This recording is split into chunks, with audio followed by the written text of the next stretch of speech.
नमस्कार, स्वातीज किचनमध्ये आपलं मनापासून स्वागत आहे। आज आपण खोबऱ्याची बर्फी बनवणार आहोत। तर हे खोबरं ओलं खोबरं नाही, तर दुकानामध्ये बाजारात मिळतं तसं हे खोबरं आहे। तर खूप छान ही बर्फी होते, एक 5 मिनिटांमध्येच तयार होते। गॅस न लावता किंवा गॅसवर कोणताही पदार्थ न शिजवता ही बनवलेली आहे। तर इथं सामान घेतलेलं आहे, सामानामध्ये 2 वाट्या खोबरं घेतलेलं आहे। हे खोबरं बाजारात मिळतं, बारीक एकदम बारीक पावडर असते खोबऱ्याची। तर मिल्क पावडर घेतलेली आहे 1 वाटी, दूध घेतलेलं आहे गरम केलेलं कोमट आहे, आणि 1 वाटी त्याच वाटीनं साखर घेतलेली आहे। साखर कमी जास्त करू शकता। तर इथे मी मिल्क पावडर 1 वाटी घेतलेला आहे, तर 10 वेळा 2 पुड्या घातल्या तरीसुद्धा चालतील।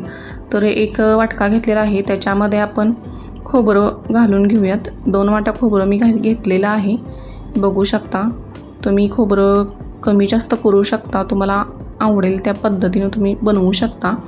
तर इथं मी 2 वाट्या खोबरं घेतलेलं आहे, त्याच्यामध्ये त्याच वाटीनं 1 वाटी साखर घेतलेली आहे बारीक करून।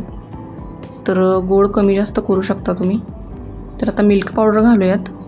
इथं मी सगळी मिल्क पावडर घेतलेली आहे। हे थोडं आता चमच्यानं आपण मिक्स करून घेऊयात। तर व्यवस्थित सगळं मिक्स करून घ्यायचं आहे, आणि त्याच्यामध्ये थोडंसं आता इसेन्स घालूयात। तर इसेन्स मी व्हॅनिलाचं घेतलेलं आहे, तुमच्याकडे जे असेल ते तुम्ही घालू शकता। तर चमच्याने मी ते थोडंसं घालणार आहे। तर इथे मी 5 थेंब असं घेतलेलं आहे।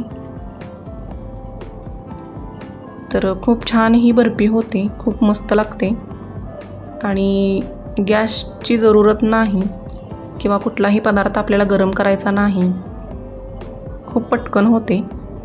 तर आता हे इसेन्स थोडंसं आपण मिक्स करून घेऊयात, आणि थोडं थोडं दूध घालत आपण हे मिक्स करूया। एकदम पटकन दूध घालू नका, हे मिश्रण पटकन पातळ होतं। तर इथं एक 6 ते 7 चमचेच मी दूध घातलेलं आहे, आणि हलक्या हाताने मिक्स केलेलं आहे, बघू शकता। खूप छान ही बर्फी लागते आणि पटकन होते। आता व्यवस्थित असं मिक्स करून घेऊन आपण एका ताटामध्ये थापून घेणार आहोत।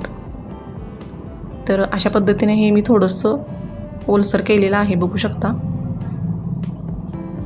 तर आता हे बटर पेपर लावून मी तूप लावलेलं आहे ताटामध्ये।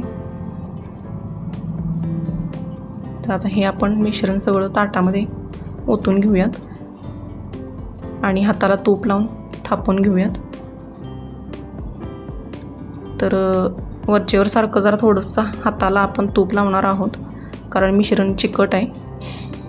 तर अशा पद्धतीने मी थापून घेतलेलं आहे, बघू शकता। जाड पातळ तुमच्या हिशोबाने करू शकता तुम्ही। तर त्याच्यावरती आता बदाम आणि पिस्ता मी कट करून घातलेला आहे, आणि ओला आहे तोपर्यंतच आपल्याला वड्या कट करून घ्यायच्या आहेत। खूप छान ह्या वड्या होतात।